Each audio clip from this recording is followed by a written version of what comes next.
벌써 새해의 세 번째 주일을 맞이했습니다.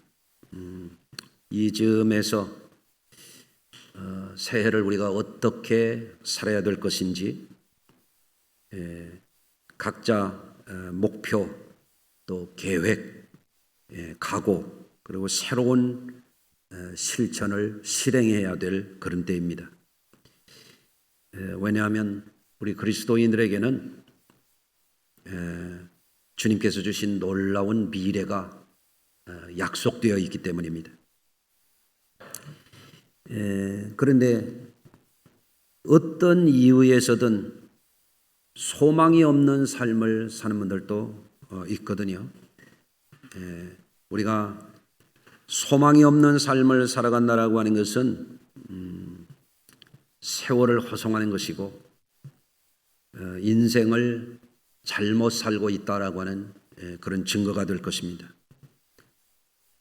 그런 말이 있습니다. 희망의 땅에 장막을 치라. 한번 따라서 하시겠습니다. 희망의 땅에 장막을 치라. 창세기 12장 8절 이하에서 보면 아브라함이 베델 동쪽 산으로 옮겨 장막을 치니 이렇게 되어 있습니다. 지난번에도 설교 말씀을 전했습니다마는 베델이라고 하는 것은 하나님의 집이라는 뜻입니다. 사람이 무엇을 중심에서 사느냐? 하나님 중심, 성전 중심의 삶을 사느냐? 그렇지 못하냐에 따라서 그 사람이 품고 있는 희망도 다른 것이거든요. 그래서 아브라함이 하나님께 택함을 받고 부르심을 받아서 새로운 삶을 살아갈 때 어떤 삶을 살았느냐? 하나님의 집을 향해서 하나님께 소망을 품고 장막을 치고 살았다라고 하는 말씀이에요. 아브라함이 이렇게 부르심을 받고 거주했던 땅이 어떤 곳인가 보니까 서쪽은 베델이요 동쪽은 아이라 그랬습니다. 베델은 하나님의 집이요, 아이라고 하는 것은 건건하고 메마른 죽음의 땅을 말하는 거예요. 성도들의 삶이 하나님이 주시는 희망의 장막에 거하며 살 것이냐, 저주와 사망의 절망의 아이성을 향하여 장막을 치고 사느냐, 그게 그 사람의 존재고 그 사람의 삶이고 그 사람의 미래가 되는 거죠. 그런데 아브라함은 베델 쪽을 향해서 하나님께 제단을 쌓고 여호와의 이름을 부르면서 살았다. 이렇게 말씀하고 있는 거죠. 그래서 아브라함에게는 하나님께서 보여주신 미래가 있는 거예요. 하나님이 약속하신 장래가 있는 것입니다. 저는 우리 성도들의 삶도 그런 삶이라고 말씀을 드리고 싶습니다. 그러니까 하나님이 아브라함에게 놀라운 약속을 주셨잖아요. 내가 내게 보여줄 땅으로 가라. 하나님이 보여주시는 소망으로 살라는 말씀이죠. 여러분, 사람이 자기 나름대로 꿈을 갖고 살 수 있어요. 올해는 내가 희망으로 살아야지, 꿈을 갖고 살아야지, 그럴 수 있잖아요. 그런데 성도들의 삶이라고 하는 것은 자기 마음을 자기 스스로 컨트롤하는, 무슨 소위 말하는 마인드 컨트롤, 이런 그런 개념이 아니에요. 우리는 내 마음대로, 내 생각대로, 내 상상대로 꿈을 갖는 게 아니고, 우리는 전능하신 하나님이 약속하신 그 희망을 바라보고 사는 사람들이에요. 확실한 그 믿음의 근거를 가지고 소망을 갖고 사는 삶이죠. 하나님이 아브라함에게 그 꿈을 주시면서 내가 너로 큰 민족을 이루고 내게 복을 주어 내 이름을 창대하게 하리니 땅의 모든 족속이 너로 말미암아 복을 받게 할 것이다. 큰 최고의 삶에 대한 비전을 하나님이 주셨잖아요. 그런데 사람이 삶을 살다 보면 근심이 있고 걱정이 있고 불안이 있고 그렇지 않습니까? 어떻습니까? 여러분은 근심 없고 걱정도 없고 불안도 없고 그저 편안하기만 하고 기쁘기만 하고 그럴 수 있을까요? 예. 때로는 마음이 무너질 때도 있고 슬픔이 우리에게 올 수도 있고 막막함이 어찌할 바를 모르는 그런 상황이 전개될 때도 있는 것이죠. 그래서 시편 30편 5절에 보면 이런 말씀이 있습니다. 저녁에는 울음이 깃들일지라도 아침에는 기쁨이 오리로다. 우리가 사는 집에 우리 삶의 자리에 울음이 깃들일 수도 있다 이거예요. 그 뜻하지 않은 일이 생기는 거죠. 그게 삶인 거죠. 네. 누가 좋지 않은 일을 바라겠어요? 누가 어려운 상황에 직면하기를 원하겠습니까? 우리 바람과 다르게 때로는 우리가 사는 삶의 장막에 울음이 깃들일 수도 있죠. 슬픔이 깃들일 수도 있죠. 그러나 우리 성도들은 하나님의 약속이 있기 때문에 아침에는 기쁨이 오리로다. 이거 시적인 표현이거든요. 아침이 말하는 건 뭐예요? 하나님이 우리의 삶에 어둠이 물러가고 희망의 빛이 비추는 그 아침을 말하는 거죠. 하나님이 주시는 희망의 날, 그날이 우리에게 오리로다. 아멘. 그래서 오늘도 예배해야 돼요. 절망 가운데, 슬픔 가운데, 막막함 가운데에 앉았다 가는 게 예배가 아닙니다. 오늘도 우리의 삶에 희망의 아침이 오게 하신 하나님, 기쁨의 날이 오게 하실 그 하나님을 바라보면서 예배해야 되는 겁니다. 예. 그래서 우리 성도님들도 어떤 상황 속에서 때로는 현실이 막막하고 어려움이 있고 이걸 어떻게 해야 되나 고뇌를 하게 되고 때로는 마음이 무너지고 슬픔이 우리에게 깃들일 때에 어떻게 해야 되냐? 정신을 바짝 차려야 됩니다. 예? 이렇게 살면 안 되지. 아멘. 왜? 우리에게는 하나님이 보여주신 꿈이 있고 하나님이 약속하신 미래가 있기 때문에 그런데 빠져들면 안 됩니다. 아멘. 이런 물귀신이라는 얘기예요. 물귀신. 옛날에 시골에서 연못이 있고 저수지가 있고 강이 있는 마을에 혹은 바닷가에 어떤 사람이 물가에 갔다가 빠져 죽었어요. 그래서 또 다른 사람이 그 자리에 가서 또 빠져 죽어. 이거 아멘 하지 마요. 또 빠져 죽어. 계속 거기 죽어. 그러니까 사람들이 물귀신이 거기 있다. 그러니까 지금도 어느 곳 생각하면은 교통사고 난데 또 나고 또 나고 또 나고 또 나고 계속 그런 자리가 있어요. 어떤 사람은 가게를 열었다 하면 또 문 닫고 또 문 닫고 또 문 닫고 또 문 닫고 그런 데가 있어요. 그렇잖아요? 우리가 살다 보면 우리 마음에 어려움이 있고 근심이 있고 불안이 있고 염려가 있고 슬픔이 깃들일 때가 있죠. 우리의 삶에 우리의 장막에 울음이 깃들일지라도 아침에는 기쁨이 오리로다. 이게 믿음이란 말이에요. 아이고 내가 이러고 살면 안 되지. 이런 어둠의 영들에게 눌려 살면 안 되지. 내가 이렇게 무기력하게 살면 안 되지. 내가 이렇게 병에 처서는 안 되지. 조언하라고 아멘도 안 하시네. 정신을 바짝 차리고 내가 새해부터 이렇게 꿈없는 삶을 살면 안 되지 하고 우리 성도님들이 우리 주님의 얼굴빛을 구하고 주의 은혜를 구하시기 바라요. 예. 그래서 오늘 본문에 보면 하나님은 우리에게 큰 상을 얻게 하실 것이라고 말씀하고 있어요. 따라서 하십니다. 하나님은 우리에게 큰 상을 얻게 하실 것이다.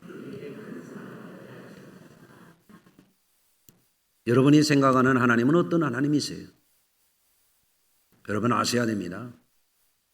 하나님이 주시는 상은 시시하질 않아. 네? 우린 그거를 바라보고 사는 사람들이에요. 큰 큰 상이라고 말하는 것은 무슨 사이즈가 크다 작다 그런 얘기가 아니에요. 비교 불가한 상을 주신다는 거예요.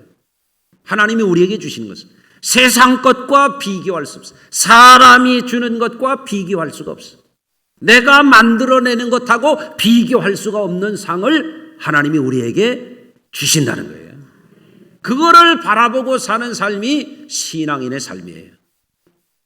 그러니까 금년에 우리가 어깨를 늘어뜨리고 눈꼬리가 처지고 못 살겠다 그러고 죽겠다 그러고 그러고 살 일이 아니라 이거죠. 새해가 되었으니 새 소망을 가지고 새 믿음을 가지고 새로운 삶의 태도를 갖고 새롭게 살아야 될 새해, 벌써 셋째 주가 됐단 말이죠. 그렇죠? 우리가 신앙인들로서 감사하고 감사한 것은 무엇입니까? 하나님이 우리에게 큰 상을 약속하셨다는 사실이에요. 그래서 하나님께서 아브라함에게 그리고 오늘날 우리들에게 예수 안에서 약속으로 주신 그 큰 상이 뭐냐? 우리 삶의 최고의 때가 오고 있다는 사실이에요. 세상 사람들은 아이고 이 나이에 뭐 좋은 일이 있겠어 이러고 삽니다. 여러분 예수 믿는 사람이 그런 소리 했다면 최소한 사흘 금식기도 하셔야 돼요. 이 나이에 뭐 좋은 일이 있겠어? 꿈을 잃어버린 거예요. 하나님의 약속을 잃어버린 거예요. 하나님이 우리에게 주실 큰 상, 다시 말하면 조금 큰 정도가 아니라 비교적 큰 정도가 아니라 비교 불가한 하나님이 우리에게 주실 그 상에 대한 꿈을 잃어버린 사람이 그런 소리하고 산단 말이에요. 이 나이에 뭐 좋은 일이 있겠어? 그런 소리 하지 마셔야 돼요. 믿음을 새롭게 하시기를 주의 이름으로 축원합니다. 그래서 오늘 본문에 보면 여러분과 함께 나누고 싶은 말씀이 이런 거예요. 첫째는 최고의 삶을 향하여 나가는 분명한 희망과 목표를 갖고 도전하는 성도들이 되라는 거죠. 35절입니다. 그러므로 너희 담대함을 버리지 말라.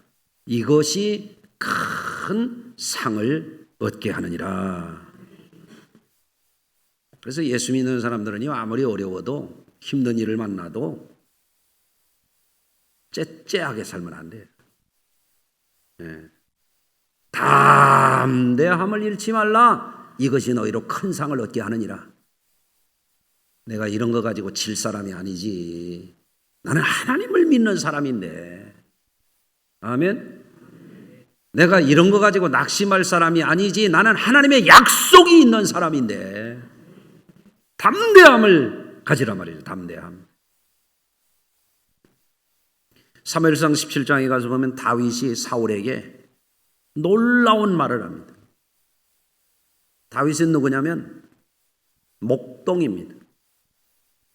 사울은 누구냐면 이스라엘의 왕입니다. 다윗은 누구냐면 가난뱅입니다. 사울 왕은 누구냐면 다 가진 자입니다. 사울은 기스의 아들 사울이 왕이 될 때 보니까 다른 사람보다 머리가 하나 더 키가 크다고 그랬어요. 얼굴이 붉고 빼어나고 잘났다고 그랬어요. 그러잖아요? 다윗은 먼지 뒤집어 쓴 목동입니다. 그런데 그 사울 왕이 겉사람만 왕이고 용사고 대단한 인물이지 속은 콩알 만한 사람이에요. 그런데 이 소년, 이 다윗이 그 사울 왕 앞에 가서 무슨 말을 하냐면 이렇게 말합니다. 그로 말미암아, 여기서 그를 말하는 골리앗 장군이죠. 블레셋 장수, 거인. 그로 말미암아 사람이 낙담하지 말 것이라. 소년 다윗이 가난뱅이가 이 목동 이 어린아이가 왕 앞에 가서 낙심하지 말 것이라. 이게 뭐예요? 이게 담대한 거예요. 네. 왜 다윗이 그런 얘기를 할 수 있어요? 키가 커서 그랬어요? 무기가 좋아서 그랬어요? 어린 갑옷을 입어서 그랬어요? 황금 방패를 가져서 그랬어요? 아닙니다. 사울 왕에게 없는 것이 다윗에게 있습니다. 그게 뭡니까? 전능하신 하나님을 믿는 믿음이 그에게 있었던 거예요. 예. 그래서 사무엘상 17장 36절에 이렇게 말합니다. 주의 종이 사자와 곰도 쳤은즉 살아계시는 하나님의 군대를 모욕한 이 할례받지 못한 블레셋 사람이리까 그가 그 짐승의 하나와 같이 되리이다. 얼마나 담대해요. 하나님을 믿는 이 담대한 믿음이 있으니까 하나님이 그를 들어 쓰신 거예요. 여러분, 금년 다 안 살아봐도 우리는 답이 나옵니다. 소심한 사람은 안 살아봐도 좋은 일 없습니다. 담대한 믿음을 가지셔야 됩니다. 예. 담대함을 버리지 말라. 이것이 큰 상을 얻게 하느니라. 왜 어려움이 없겠어요? 전문가들이 금년에 어렵다고 그러잖아요. 경제 지표가 좋은 게 하나도 없다고 그러지 않습니까? 무역도 지금 몇십억 불씩 지금 적자를 내고 있지 않습니까? 그렇잖아요? 눈앞에 어려움이 있어도 현실에 막막함이 있어도 내 장막에 울음이 깃들일지라도 담대함을 버리지 않는 자가 큰 상을 얻게 된다는 것. 이 말씀 붙드시길 바랍니다. 오늘부터는 소심한 사람 되지 말고 담대하세요. 담대하게. 그렇죠? 직장에서 열심히 사는 분들도 어렵잖아요. 직장 생활이 그저 편안하게 그저 쉽게 그럽니까? 다리 거는 것들도 있고 끌어 당기는 것들도 있고 회방 놓는 것도 있고 이상한 말 만들어서 힘들게 하는 것들도 있잖아요. 예? 그런 거에 예수 믿는 사람들이 기죽으면 안 된다 이거죠. 예? 한번 따라서 하십시다. 이 잡것들아, 예수의 이름으로 물러가라.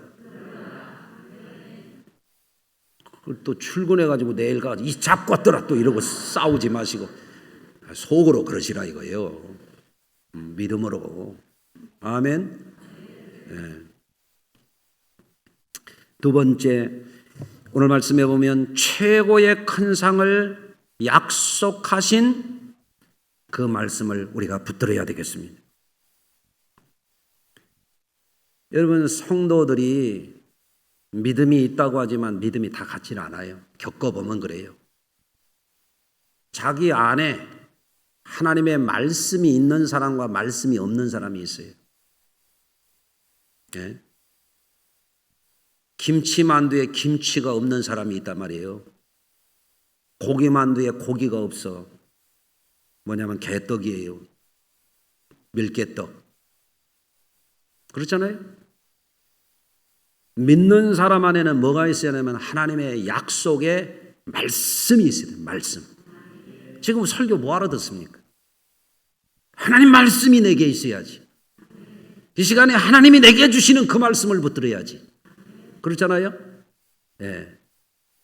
하나님의 말씀이 우리에게 영원한 소망이 있고 하나님의 말씀 안에 사람 것과 비교할 수 없는 큰 상이 있는 거지.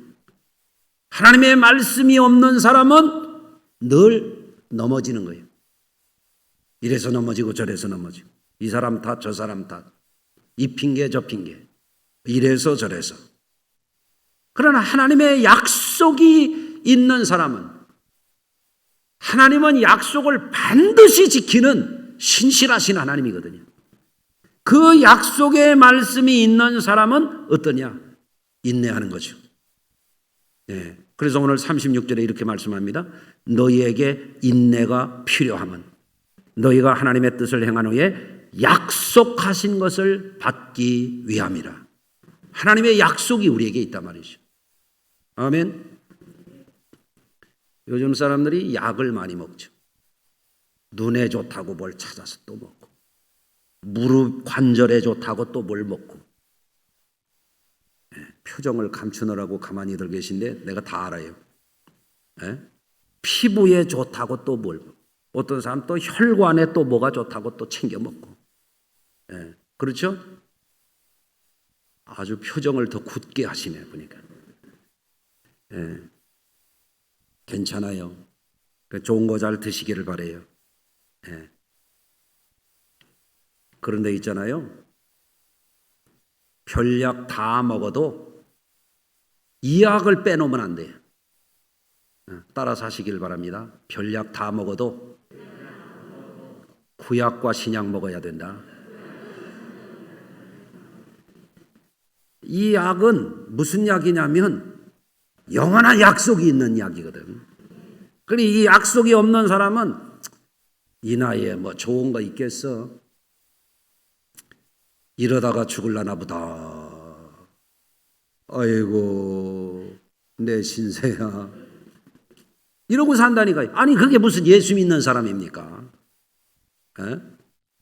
그런 생각을 떨쳐버려야죠. 왜? 내게는 시시한 약속이 아니라 하나님의 위대한 약속이 있으니까. 몸이 아플 수 있죠. 여러분 이따 예배 끝나고 옆에 앉은 분한테 물어봐요. 안 아픈가? 다 아파요. 거의 다 아파. 약속이 있는 사람은 내가 이런 거 아픈 거 가지고 내가 기죽을 사람이 아니지.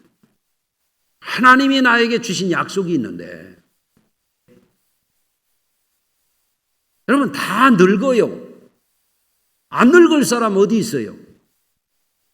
아멘 안 해도 다 늙어요. 그런데 늙는다고 기죽을 일이 아니잖아요.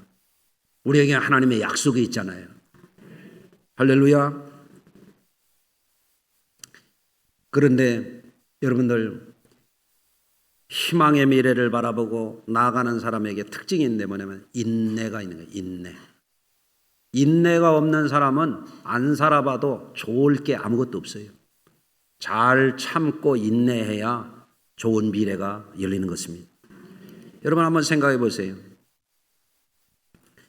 6개월 동안만 기타를 배우면 평생 기타 치고 즐겁게 살 수 있어요.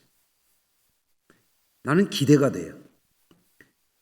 우리 123 여선교회 12남 선교회가 지금 기타를 배워가지고 특송 좀 하시면 얼마나 멋있을까?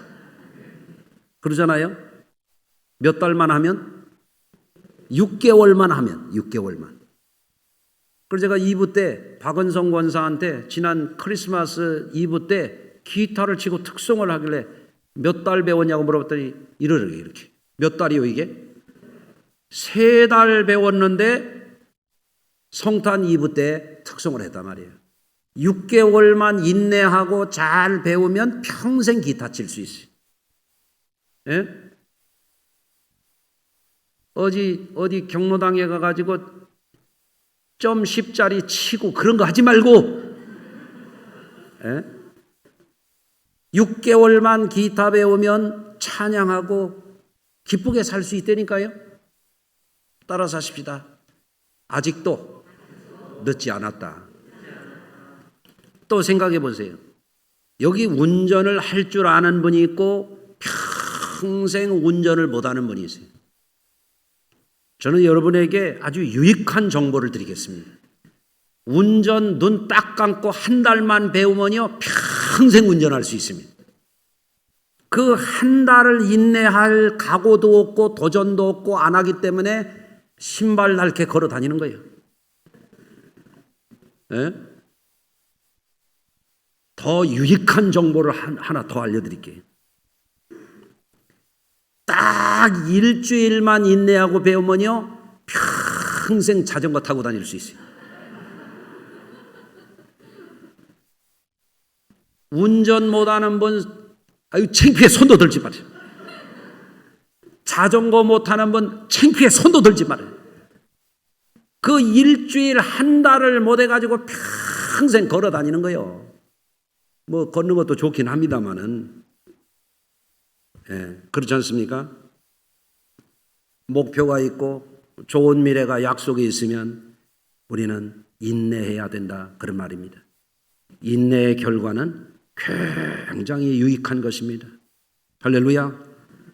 목장교회 운동을 시작했어요. 우리의 목표입니다. 금년에 여러분 마음속에 반드시 우리 목장을 최고 가는 목장으로 만들겠다라고 하는 것이 있고, 이게 쉽게 되지는 않아요. 적어도 1년 동안 여러분들이 공을 들이고 인내하면 목장이 기다려지고, 목장에 모이면 호호하하 깔깔거리고 교회 생활을 아주 신명나게 할 수 있는 좋은 목장 만들 수 있습니다. 예? 그래서 금년에 하나님의 약속하신 미래를 바라보면서 여러분들 절대 낙심하지 마시라, 이런 말씀을 드립니다. 세 번째로 하나님이 우리에게 주시는 이 최고의 상, 큰 상은 여러분 아셔야 돼요. 하나님이 주시는 이것은 절대로 시시한 게 아니거든요. 예? 하나님이 주시는 이것을 바라보는 사람들이라면 절대로 뒤로 물러가면 안 됩니다. 따라서 하십시다. 뒤로 물러가지 말라. 38절입니다. 나의 의인은 믿음으로 말미암아 살리라. 또한 뒤로 물러가면 내 마음이 그를 기뻐하지 아니하리라. 미래가 있는 사람은, 창조적인 삶을 사는 사람은, 하나님이 약속하신 것을 바라보고 사는 사람은, 하나님이 주실 최고의 삶을 향하여 나가는 사람은 과거에 매이질 않아요. 미래를 보고 나가는 거예요. 여러분들 종종 느끼는 것이지만 진취적인 것을 두려워하는 사람들이 있어요. 그리고 태클 거는 사람들도 있어요. 심히 안타까운 거죠. 앞으로 나가야 되는데, 마치 여러분에게 굉장히 좋은 최고급 승용차가 있다고 해보세요.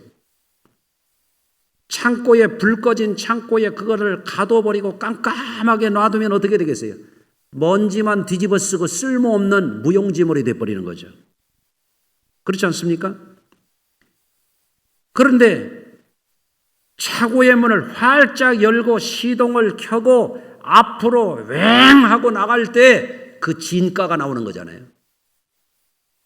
뒤로 물러가지 말고, 어둠에 갇혀 살지 말고, 슬픔의 장막에 거하지 말고, 아멘. 새로운 삶을 사시길 바랍니다. 일전에 누구 만나서 얘기를 하는데 50대 중후반인데 직장에서 명퇴를 했더라고요. 그래서 제가 뭐 하느냐고 물었더니 그냥 집에 있대요. 새로운 삶을 모색하고 뭔가 구상을 하고 계획하는 시간이 되겠죠. 근데 그분이 만약에 50대 중반의 나이에 좋은 직장 생활하다가 왕년에 그야말로 잘 나가다가 그저 옛날 얘기만 하고 집에만 머물러 있다면 그분은 인생 후반전 실패자가 됩니다. 지금 100세 시대 아니에요? 뭔가를 해야지. 다시 한번 따라서 하시겠습니다. 아직도 늦지 않았다. 이제 뭐라도 배워야죠. 과거에 인문계 출신이었다면 이제는 뭔가 기술이라도 좀 배워야죠. 얼만큼? 어떤 거는 한 주만 해도 된다니까요. 어떤 거는 한 달만 해도 되고, 어떤 거는 6개월만 해도 된다니까요. 작심하고 한 3년만 열심히 뭔가 배운다면 새 일을 할 수 있을 겁니다. 그렇죠? 그에서 더 나가서 더 큰 목표를 바라보고 최고의 삶을 바라보고 적어도 1만 시간을 어느 분야에 몰두한다면 그 사람은 그 분야의 최고 장인이 될 수 있다. 전에도 말씀을 드렸죠. 그렇습니다. 메뚜기에 대한 글을 읽은 적이 있어요. 메뚜기 아시죠? 메뚜기도 한철이라고. 메뚜기가 잘났어요? 조는 교인 보면 조금 비슷한 것도 같고. 그런데 메뚜기가 별로 그렇게 잘난 것 같지는 않은데 한 가지 재주가 있어요. 메뚜기가 무슨 재주가 있을까요? 뛰는 재주 하나는 아주 올림픽 선수감이야. 근데 또 하나 재주가 있어요. 뭐냐? 자기 재주는 시원찮아. 펄쩍펄쩍 뛰는 게 다야. 에?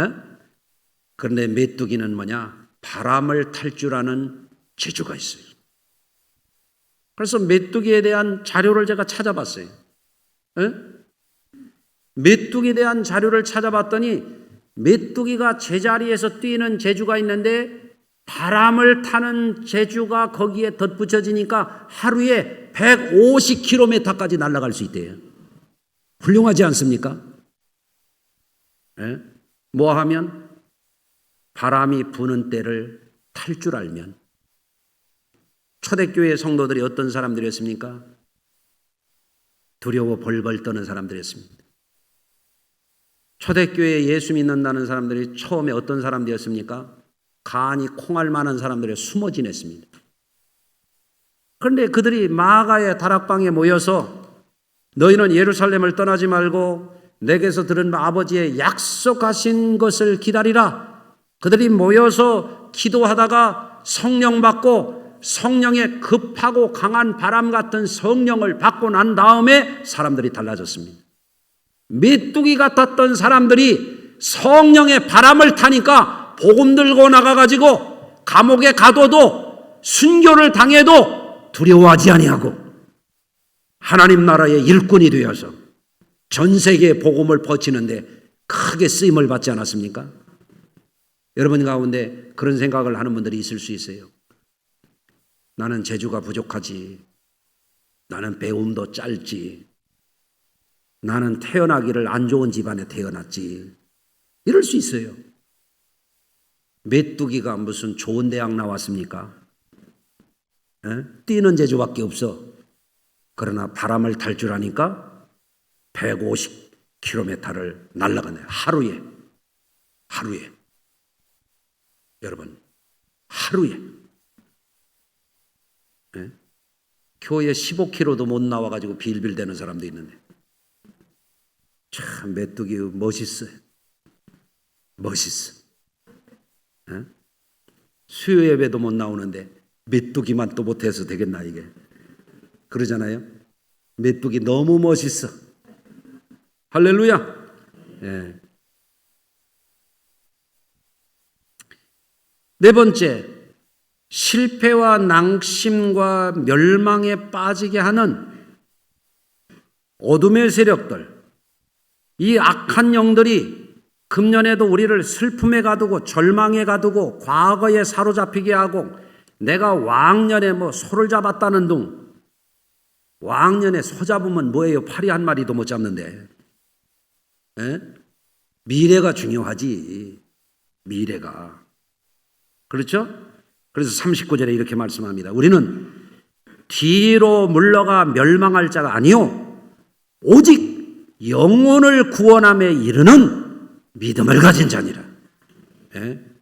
그러니까 세상 사람들은 늙어서 슬프고 힘없어서 슬프고 아파서 힘들고 이러지만 우리는 늙어도 나는 구원이 약속돼 있어. 나는 아파도 하나님의 약속이 있어. 아멘. 예, 앞으로 나가는 거죠. 전에도 여러분들 들으셨을 거예요. 커널 샌더스의 이야기예요. 1890년 9월 9일 인디애나주의 헨리빌이라고 하는 시골 마을에서 이 샌더스가 태어났어요. 3남매 집안의 장남으로 태어났습니다. 그런데 참 너무너무 불행한 집에 태어났어요. 아버지가 5살 때 돌아갔었어. 어머니가 이 어린 자녀들을 먹여 살려야 되게 일 다니느라고 이 샌더스가 어린 아이 때 집안 요리를 해서 동생들을 밥 먹여야 됐어요. 예.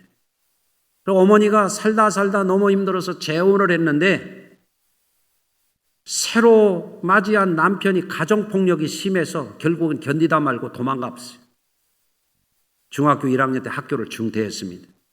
얼마나 기구합니까? 그 별별 고된 일을 많이 했어요. 증기선, 선원, 보험 판매원, 철도 공사원, 농장 잡부 이런 일을 거쳤습니다. 그가 계속 낙심하지 않고 노력을 하니까 누군가가 도와줘가지고 주유소 점원을 하다가 거기서도 열심히 하니까 주유소를 차리도록 놓아줘서 잘 되고, 주유소에 기름 넣으러 온 사람들이 먹을 식사를 찾는데 착안해가지고 어렸을 때 어머니 대신 자기가 요리했던 걸 해가지고 닭 요리를 시작을 하는 거예요. 장사가 너무 잘 되는 거죠. 샌더스 카페라고 여러 가지고 잘 됐는데, 이게 뭡니까? 잘 되는데 도로가 새 길이 엉뚱한 데로 다시 길이 뚫려버리니까 쫄딱 망했어요. 그런데 이분이 완전히 망하고 파산 지경에 이르는데 포기하질 않아요. 닭 요리를 계속 튀기는 방법도 새롭게, 양념도 11가지 소스를 기가 막히게 만들어 가지고 그때부터 계속 전국을 돌아다니면서 내 것을 가지고 좀 사업을 같이 좀 하자고 사업 파트너를 찾는데 1000번이 넘도록 전부 거절을 당합니다. 그런데 1009번째 좋은 사람을 만났어요. 그 당시에 웬디스 올드 패션드 버거즈라고 하는 창립자 데이브 토마스라고 하는 이를 만나서 드디어 이분이 유타주의 솔트레이크에 1호점 KFC점을 엽니다. 65살 때 새로운 도전을 시작해가지고 67살 때에 창업에 성공했다고 말이에요. 한번 또 따라서 하시겠습니다. 아직 늦지 않았다. 인생 아직 안 늦었어요. 하면 뭔가 됩니다. 안 하면 안 되는 거예요. 그래서 이분이 그 이후에 아주 그냥 굉장한 패스트푸드점의 아주 대명사가 될 정도로 크게 성공해요. 지금은 전 세계 2만 개가 넘는 KFC점이 있잖아요. 켄터키 프라이드 치킨. 우리나라에도 몇백 개가 있는 걸로 알고 있어요. 중국에만 5천 개가 있대요. 대단하지 않습니까? 여러분, 우리 성도들은 포기하시면 안 됩니다. 한 가지 말씀만 좀 더 드릴게요. 오스틴 목사님의 아버지 목사님이 목회하는 데 있었던 일입니다. 이 아버지의 누이, 그러니까 오스틴 목사님의 고모가 간질병이 있어요. 뇌전증이라고 그러죠, 요즘에는. 너무 심해. 24시간 간호가 필요해. 거기다 감염증까지 있고 아주 정신을 잃었어요. 할머니가 목회하는 아들에게 전화해가지고 자기 딸이 그렇다니까 이 목사님이 기도하다가 그 여동생에게 가는 거예요. 기도하는데 하나님이 음성을 주시더라는 거예요. 이 목사님한테. 메리가 구원받을 시간이 왔다. 그 음성을 듣고 성경을 펼쳤는데 하나님이 성경 구절 가운데에서 놀라운 은혜의 말씀을 주신 거예요. 마리아여 무서워하지 말라. 내가 하나님께 은혜를 입었느니라. 아, 이게 응답이라고 이 목사님이 확신을 하고 휴스턴에서 댈러스까지 360km를 운전하고 가가지고 동생네 집에 들어가 봤더니 동생이 오빠 목사님을 알아보지를 못하는 거예요. 머리는 흥크러지고 눈은 초점을 잃어버리고 그거를 보는 순간 이 목사님의 마음속에 거룩한 분노가 일어나는 어두운 소굴과 같은 그 방에 커튼을 확 열어 제끼면서 하나님은 빛이시다 이렇게 선포를 하는 거예요. 하나님이 내 누이를 이런 병을 주셨을 리가 없어. 침대에서 나와 선포를 했는데요, 이 메리가 진짜 침대에서 일어나서 나오더라고요. 방안을 몇 달 동안 걷지도 못하는 사람이 돌아다니더니 누워서 입에 떠주는 것만 먹던 사람이 앉아서 식사를 하고 정신이 맑아지니까 오빠를 알아보고 하는 말이 나 하나님이 일어나라는 말씀을 내게 하셨어. 그러더라는 거예요. 그럼 아니야, 그거 내가 한 말이야. 그러니까 단호하게 이 메리가 말해. 아니라고. 하나님이 내게 하셨다고. 할렐루야. 그 목사님을 통해서 하나님이 음성을 주신 줄로 믿습니다. 살다 보면 어려움이 있어요. 누구나 다 어려움을 겪어요. 살다 보면 잡것들을 만날 때도 있어요. 예? 살다 보면 울음이 깃들 때도 있어요. 그러나 우리 성도님들은 우리에게 큰 상을 주시기로 약속하신 주님이 우리 하나님이라는 거죠. 예. 그래서 신앙을 갖는다는 것은 위대한 것입니다. 어떤 사람 앞에서도, 어떤 상황 속에서도, 어떤 어려움 속에서도 우리에게는 약속이 있습니다. 우리에게는 시시한 게 아니라 하나님이 주시는 큰 상이 우리 앞에 있는 줄로 믿으시기를 바랍니다. 그래서 금년에 여러분들이 하실 게 있어요. 포기하지 말라는 거예요. 과거에 매이지 말라는 겁니다. 뒤로 물러가지 말라는 것입니다. 소심한 믿음을 갖지 말라는 것입니다. 담대한 믿음으로 우리에게 승리를 약속하신 주님의 이름으로 날마다 승리를 선포하시면서 새해에 새 마음으로 새로운 꿈을 갖고 새로운 계획을 갖고 뭔가 하시기 바랍니다. 여러분에게 하나님이 가장 좋은 최고의 삶으로 인도하시기를 주의 이름으로 축원합니다. 기도하겠습니다. 하나님 아버지, 오늘도 하나님의 거룩한 말씀 안에서 우리가 인생의 갈 길을 찾게 하시고 방황하거나 뒤로 물러가거나 어둠과 슬픔과 탄식 속에 갇혀 살지 않게 하시고 우리가 험난한 세상 속에서 꿈을 잃어버리고 믿음을 잃어버리고 넋두리하면서 신세 한탄하면서 살지 않도록 새해에는 새 마음을 주시고 새 꿈을 주시고 최고의 삶을 약속하신 주님을 바라보면서 날마다 승리를 선포하며 담대하게 승리의 삶을 만들어가게 하여 주시옵소서. 예수님 거룩하신 이름으로 기도하옵나이다. 아멘.